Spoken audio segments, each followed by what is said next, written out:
The problem with the VC pipeline is that it's so optimized, and it has to be to make the numbers work for the casino, the house. For the house to win, the numbers have to be like that they have to be gearing these companies for the billion-dollar exits. That's what pays for the whole party. In trying to do that, they're also minimizing the chances that something comes out and it's just a nice $5 million a year business. Hey, podcast listener, even if you are alone in your entrepreneurial journey, know that today, right now in your earbuds, you are joined by thousands of entrepreneurs from all around the globe seeking to grow better, more profitable, location-independent businesses. If you'd like to learn more about what we do and download our entire back catalog, check out tropicalmba.com.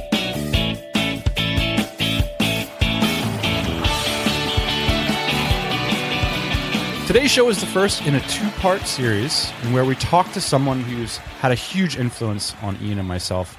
In fact, I gotta say, I was genuinely nervous before this phone call. I won't speak for you, but I'll give you a chance to speak. Were you nervous? I was nervous, yeah. This interview was a big deal for us. It was a bit of a reach for what we generally do on the TMBA podcast. So I'm happy that Jane was actually the person that reached out to him, and he was able to come on the show. And I'll tell you what, the nerves went away in the first 5 or 10 minutes. We talked about race car driving.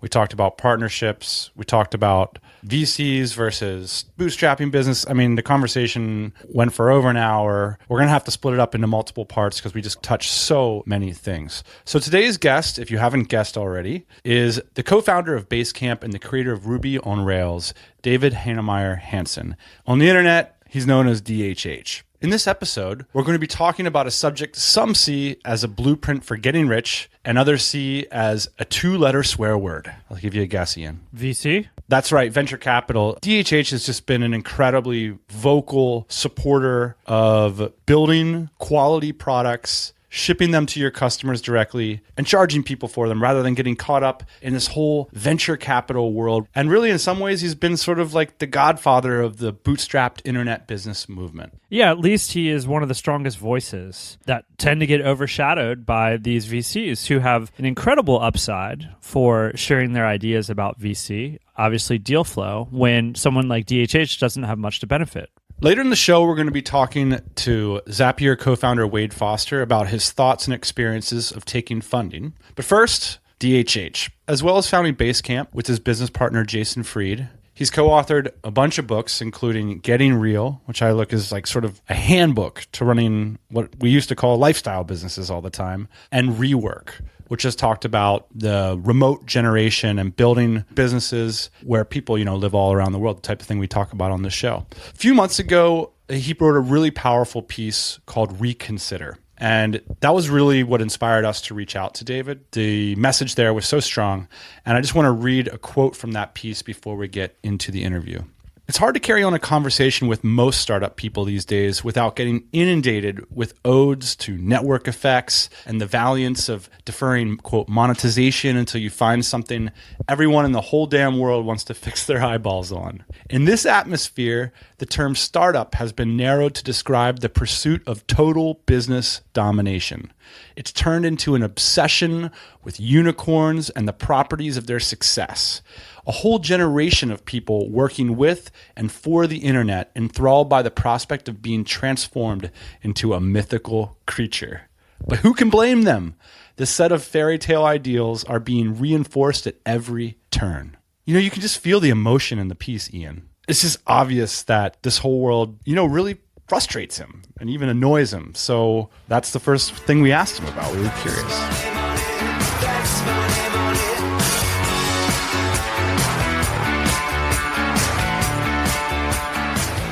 It certainly annoys me. And there's lots of facets and angles on it that annoy me. It's the compounding effect of all those annoyances that leads to these occasional outbursts, like Reconsider and other rants, let's just call them that, on the topic over the years. I'd say one of the major ones is wasted life.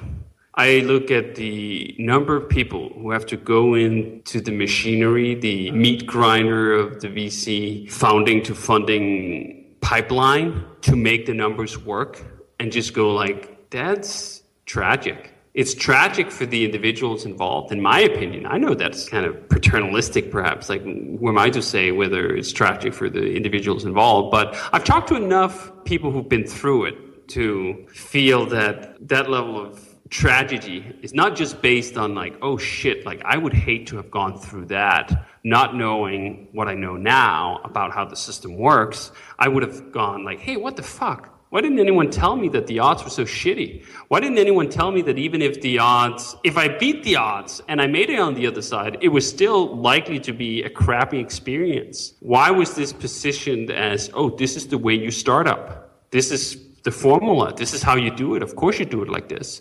When there are alternatives, and not just fringe, bizarro alternatives, incredibly real, satisfying alternatives that don't have these pitfalls but have many of the upsides. And especially in the upside side of things, as we talk about with the financial part of it, the difference between going through the VC meat grinder and having nothing to show for it on the other end, and then going through a bootstrap startup where you end up with, let's just say, I mean, not that that's a majority chance, but better odds of becoming just a single-digit millionaire, right? The difference between those things are enormous. So in other words, it's like exponentially more difficult to get 300 million than it is to get 3 million. Absolutely. And the problem with the VC pipeline is that it's so optimized, and it has to be to make the numbers work for the casino, the house, that they have to be gearing these companies for the billion-dollar exits. That's what pays for the whole party. In trying to do that, they're also minimizing the chances that something comes out and it's just a nice $5 million a year business. Like, to the VC pipeline, that's an utter failure that should be shut down, and the meat in that grinder should be recycled, and they should try again, to get that billion-dollar exit where we make the numbers work. For years, I've been listening to, reading everything Paul Graham, everything Jay Cowell, Chris Sacca, you name it. Like, I'll read it, And I'm so surprised that they don't even seem to acknowledge this stuff. Do you think that their goals are just different? Maybe they're more focused on power than money, or... All people are, and all people are trying to optimize their lot. And their lot is just very different from the people who go through the systems that they've set up.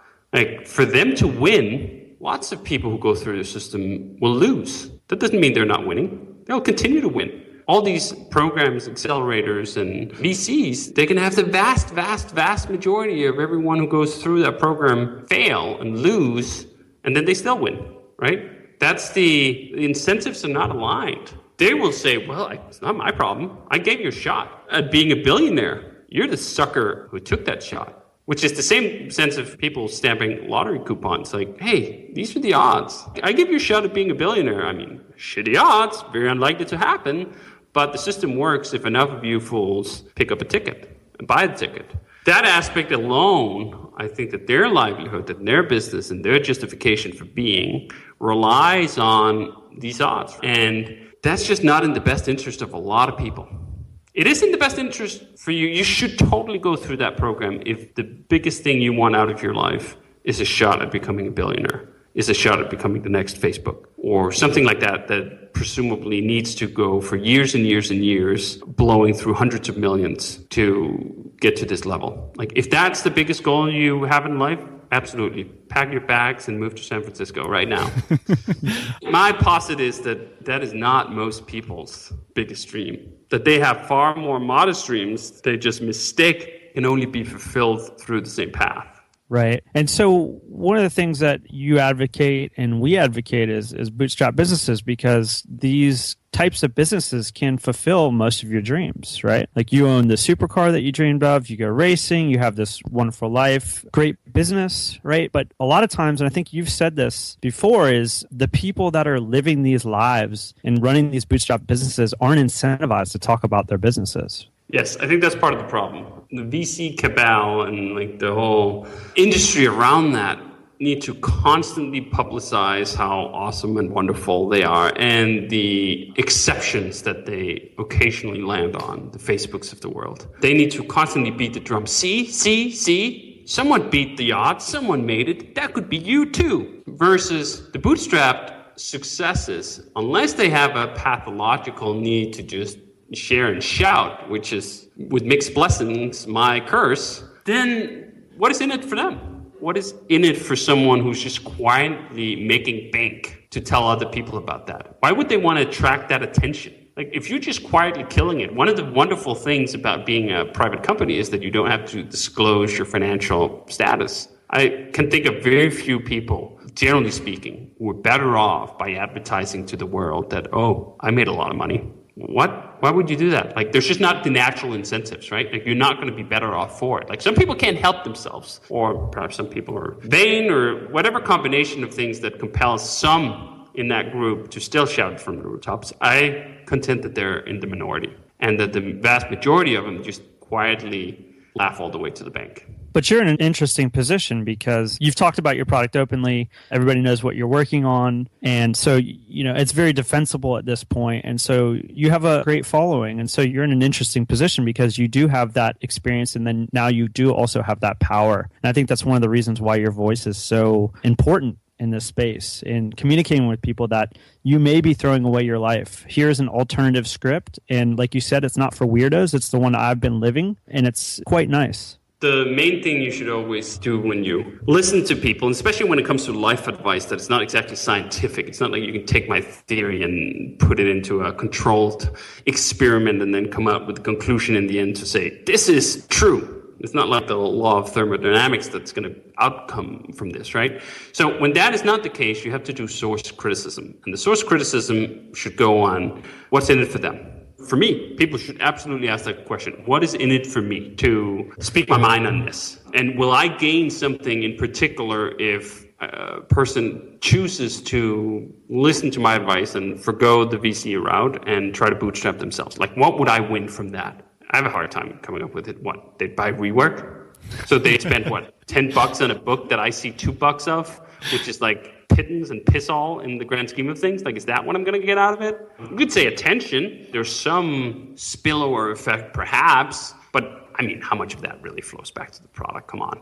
And at least for me, there's not a lot of ulterior motives to even draw up, right? So I think that's one of the advantages that I have. That doesn't mean I'm right. It doesn't mean you should listen to me. It just means that when you look at the motivations that I might have for saying something, perhaps just maybe they could be, as I state them to be, that, hey, I would just like more people to realize that less life could be wasted.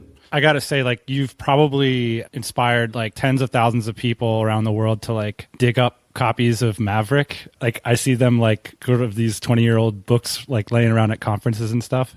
I don't know if they've started printing it again or people are sharing it now via PDF. And you also cite Kathy Sierra as someone that you guys read like really early on. And when Ian and I started, it was like you and Jason were the only people that really felt like they were writing. There was like a couple blogs. And I'm curious, is like, did you guys feel alone at that moment? Or were you like, hell yeah, we got this? Like, what was the landscape like back in 2003 when you started sharing your business online, which virtually nobody was doing?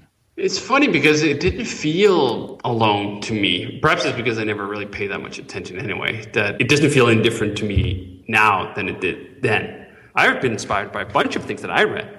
So I thought that by the time I arrived at some experiences and some distilled advice that I was willing to follow myself, okay, I should share that out. I should be as generous with the things that I had learned as the authors who went before me had been with theirs. And as you say, Maverick was one of those books that was influential, and Ricardo Semler and what he did with his company, and the just crazy, wild ideas that actually, it kind of like it moved the goalposts. Like, Ricardo Semler is doing some crazy ass wild shit. Like, what we're actually advocating here is completely benign and boring in comparison, even though if you just looked at it on its own, it might be a little more counter-revolutionary or whatever. But compared to Ricardo Semler, it was child's play, right? So he helped move the goalposts early to make it easier for us to share just our, again, in comparison, perhaps trivial experiences and lessons. Yeah, so just a quick word about Ricardo Semler for those who haven't read Maverick. The book outlines his journey as the CEO of this business called Semco Partners, which did all kinds of things. You know, it's a very diverse place. Under his ownership, the revenue went from $4 million in 1982 to $212 million in 2003. And you see this in the book. What's interesting is that like CEOs from all around the planet were coming to see how Ricardo was running this Brazilian company, not exactly in a place where you'd think innovative business would be happening, but he was doing things like creating radical democracies in manufacturing environments. So I think that's just a little bit of background on what DHH is saying here, is that to see somebody who had done so much in a country like Brazil with old school business, like really bringing fresh thinking to it, I think just opens up, your mind. If this guy can do it and I've got the internet, I can rethink how I'm going to approach my business. Yeah, reading this book for me, Dan, we've talked about it before on this podcast, but just kind of mind-blowing, the things that he did in terms of his management structure in this old school, like you said, manufacturing business. I think we're very inspired by this book, obviously, in the beginning, and it's part of the reason why we felt compelled to do radical things with our manufacturing company as well, is because we saw this guy being very successful.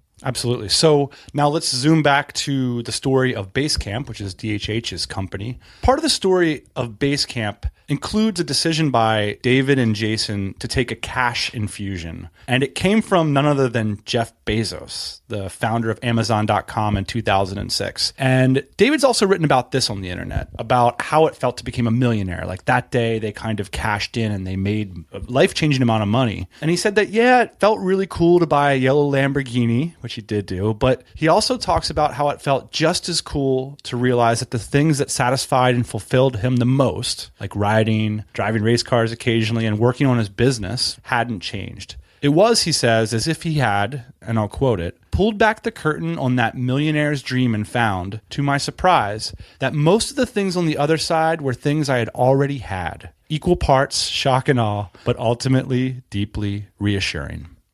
Well, let's just call it what it was. It wasn't cash infusion because none of the money went into the business. He just straight up bought some of Jason and I's equity. So we cashed out in an aspect. A minority piece. Zero money ever went into the business. All the money went to Jason and I's bank accounts. Sweet. So a really great week. You bought the Lambo, and I really appreciated the kind of point that you were making in that article, which is something that I've heard from people and I also did not believe it. But I'm curious because you talked about loving your work and getting back to it and focusing on that.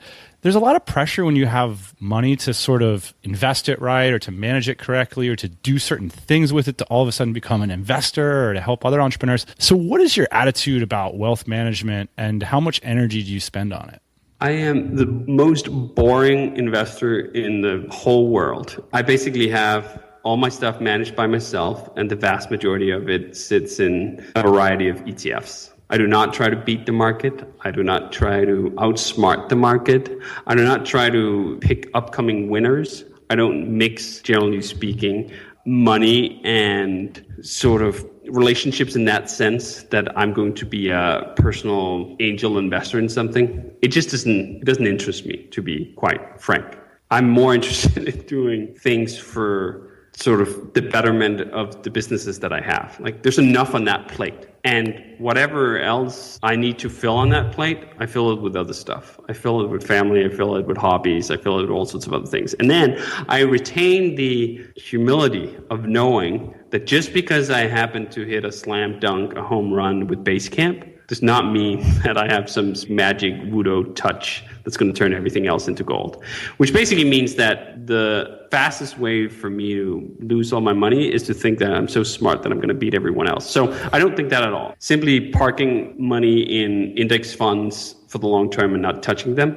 I found through both research and personal experience no safer way to slowly grow the assets that I've accumulated. Then energy I can put into other things I care more about than trying to explosively grow this nest egg that I built up. David, do you consider Basecamp as one of those nest eggs? No.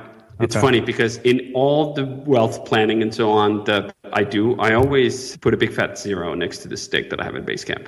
I think of Basecamp as something that could go away tomorrow. I think a lot of entrepreneurs have this kind of paranoia, right? Well, the funny thing is, for me, it's not a sense of paranoia because some people use that, oh shit, it could go away tomorrow, to have a lot of anxiety and stressing out about it and so on. I have already resigned myself to the fact that if Basecamp went away tomorrow, I'm okay with that. Completely okay with that. As in, I had a long, great run with this company. I got to work with some incredible people. I got to do some really interesting, fun technology. We had a lot of awesome interactions with plenty of customers.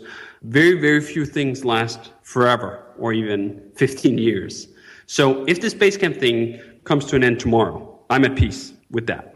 I have accepted that that could very well happen, which is why sort of the financial planning I've made factors that in completely. As in, if Basecamp somehow gets to zero tomorrow, I'll still be okay. One of the reasons Dan and I sold our businesses because we were just bored of it. And it was actually a great cash generating machine, but that's simply all that it was. And it wasn't providing us with much any other fulfillment outside of that. It sounds like you are still excited about the product, but it also seems like, you've been running it for a long time. Why shouldn't there be an opportunity for some kind of exit? Are you keeping it around because it's a good cash generator, or are you keeping it around for other reasons? Are you thinking about selling it? I'm keeping it around, and we will keep it around forever because it gives us the platform to try all the things that we want to do to keep ourselves entertained. And I think very many entrepreneurs that I've talked to who've sold their business ended up regretting it, because you think when you hit a good thing, oh, well, I was so great at making this thing work. I can do that again. No problem. I'll just start the next thing. And then they found out, actually, that was harder than I thought. And for all sorts of reasons. And it's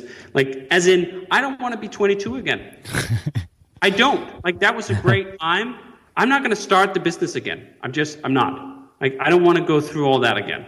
Like, I had that phase of my life. It was a great phase of my life. Now I'm in a different phase of my life. Let me enjoy that. So perhaps some people, they look back like on their glory years and like, oh yeah, man, high school was just the greatest. Remember, like, did all these cool things, and like they constantly reminisce about that. I try to set things up in such a way that I don't have to do that. If there are things about Basecamp that annoys me, let's change them. If we want to pursue something else, if we want to play with other technology or business ideas or whatever, let's do it within the thing we've set up. The only reason I could think of to flush the whole thing is if you couldn't get on with the people. And these are the best people I've ever worked with. I have a very hard time seeing I'm going to assemble a better crew of people to work with somewhere new. And to be honest, I don't want to. You mentioned the platform, and I think that's a really compelling argument. It's not so much maybe about the cash flow, but about the platform. I talk to a lot of people too that have sold their businesses or that are thinking about selling their businesses, and the number one question that I hear is like, what about my team? Right? Because it's very powerful to have this group of people around you that can help to execute on the idea. So it makes a lot of sense to me that you would want to keep that around and, like you said, not have to start from scratch again.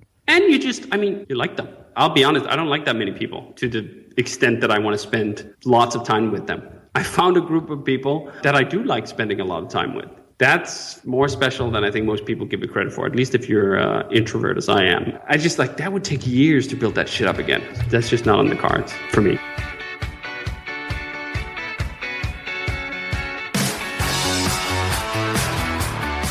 First off, let me say it was like pretty thrilling to be able to talk to DHH. And you probably noticed he's like, from a podcasting perspective, he's an interviewer's dream. Because you can just say anything to the guy and he's going to be fascinating. You'd be like, give me 15 minutes on potatoes. He's just such a perceptive, intelligent, articulate guy. Very fun. I think that's part of what made the nerves go away is like, oh, this guy, he's just so interesting.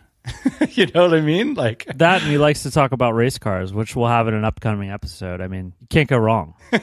So, Ian, what did you think when David said, I'm never going to sell this business? I don't want to go back to my 20s and like hustle up all of this again. What do you think of that perspective? I just think it's such a unique idea. My initial reaction and kind of what I'm still thinking is I'm skeptical about that idea. I think it's very hard to be passionate about something for such a long period of time unless you're passionate about the cash flow that it spits out. And then in that case, I can really understand it. But for it to pass the on-stage test for me, 20, 30, 40 years, personally, I can't do that. So not to say I'm skeptical that other people can't do that, but I'm interested to know what their main motivators are for keeping that alive. And if it is that you don't want to go back and start from ground zero, then I can appreciate that.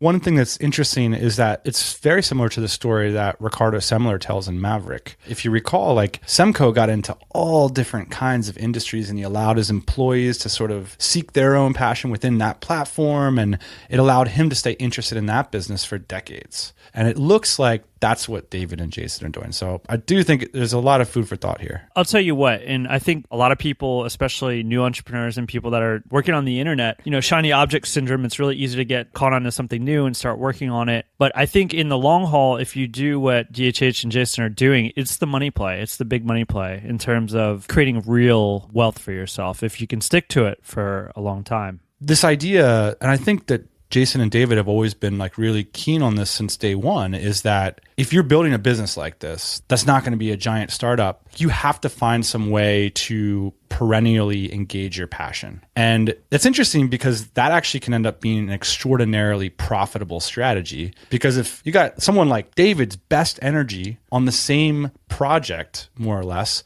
for 10 years straight, that's a very profitable strategy. This idea of like thinking about something that you can stick with for 10 years. I think this is just a fascinating idea. Maybe people don't think about it enough. It seems like a better strategy to me, out of the box at least, than being an opportunist and saying, this is a great opportunity. I'm going to go work really hard at it for a year or two and try to make a bunch of money that way. This idea that passion can actually be profitable is super fascinating to me. So I thought this would be an interesting time to revisit the conversation that we had with Wade Foster, the co-founder of Zapier, a few weeks ago, because you actually asked him some really interesting questions about their decisions to take funding. They joined YC, they took a little seed funding there, and they raised a round of a little over $1 million. So that company now has 36 location independent employees. And so I think it's a cool contrast. Like, what does that decision look like? So we started off by asking Wade how that $1 million of investment, which is a lot of money, has changed his life. It's not changed too much. I still work a lot. I'm not rich. 36 people, it costs a lot of money, right? So it's not like I can afford to just travel all the time or do things like that. I do have a little bit more money than I used to, but not much. I think probably the biggest thing is that, I know that there's a lot of utility in Zapier. There's a lot of assets tied up into it. So if there was ever something terrible that happened, I could get access to money, I guess, if I needed to. So that's probably a little bit different. Otherwise, I still live in a tiny 1-bedroom apartment. I have a dog now, which is different.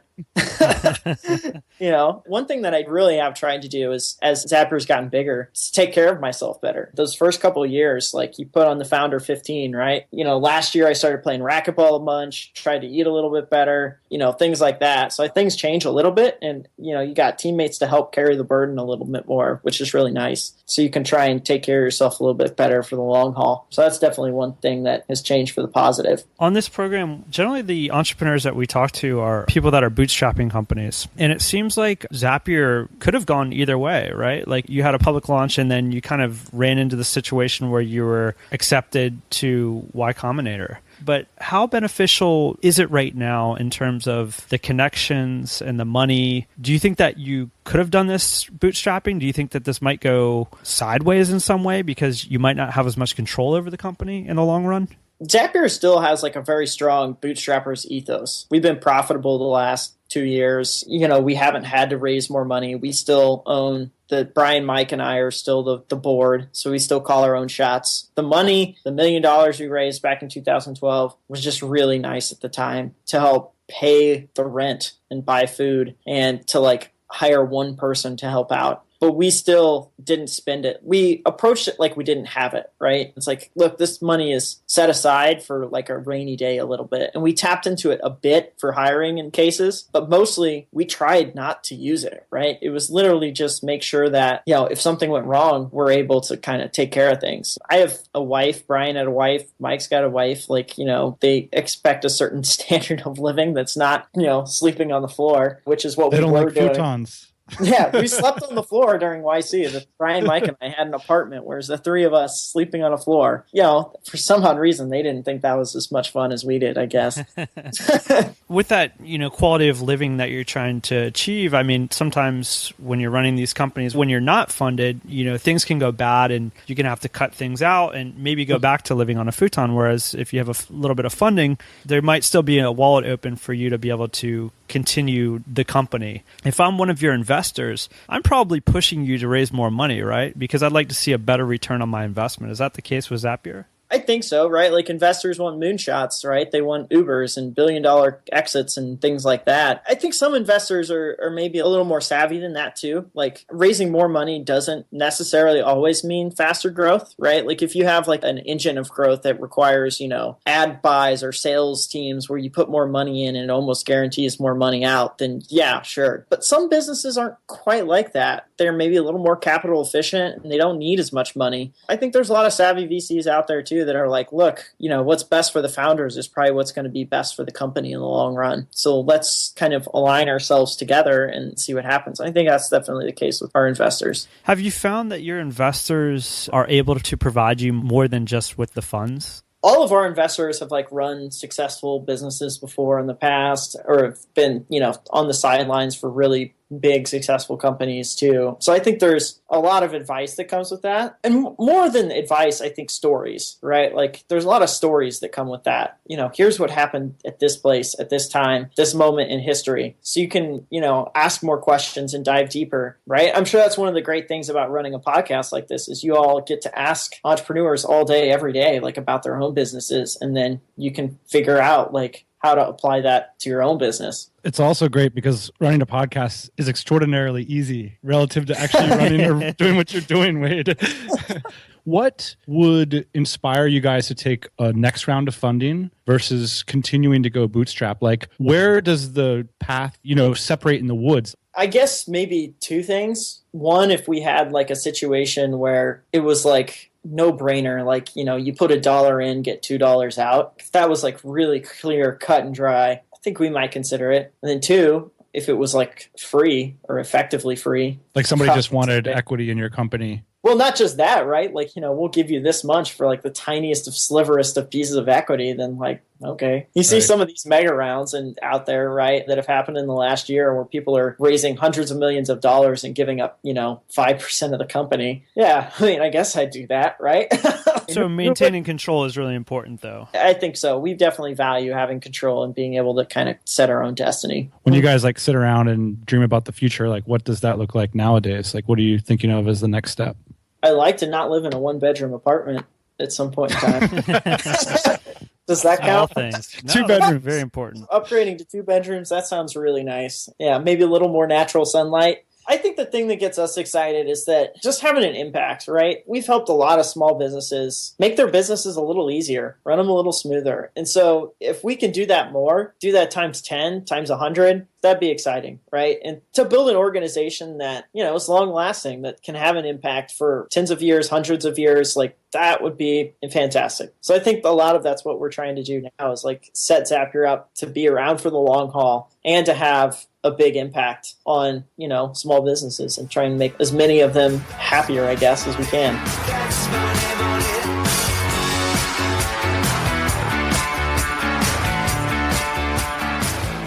Zapier makes you happier. I think that works. I could see a sticker with that. Yeah. It's good. Hey, we should start a marketing agency. We could just steal ideas from our guests, repackage them, send them out to the world.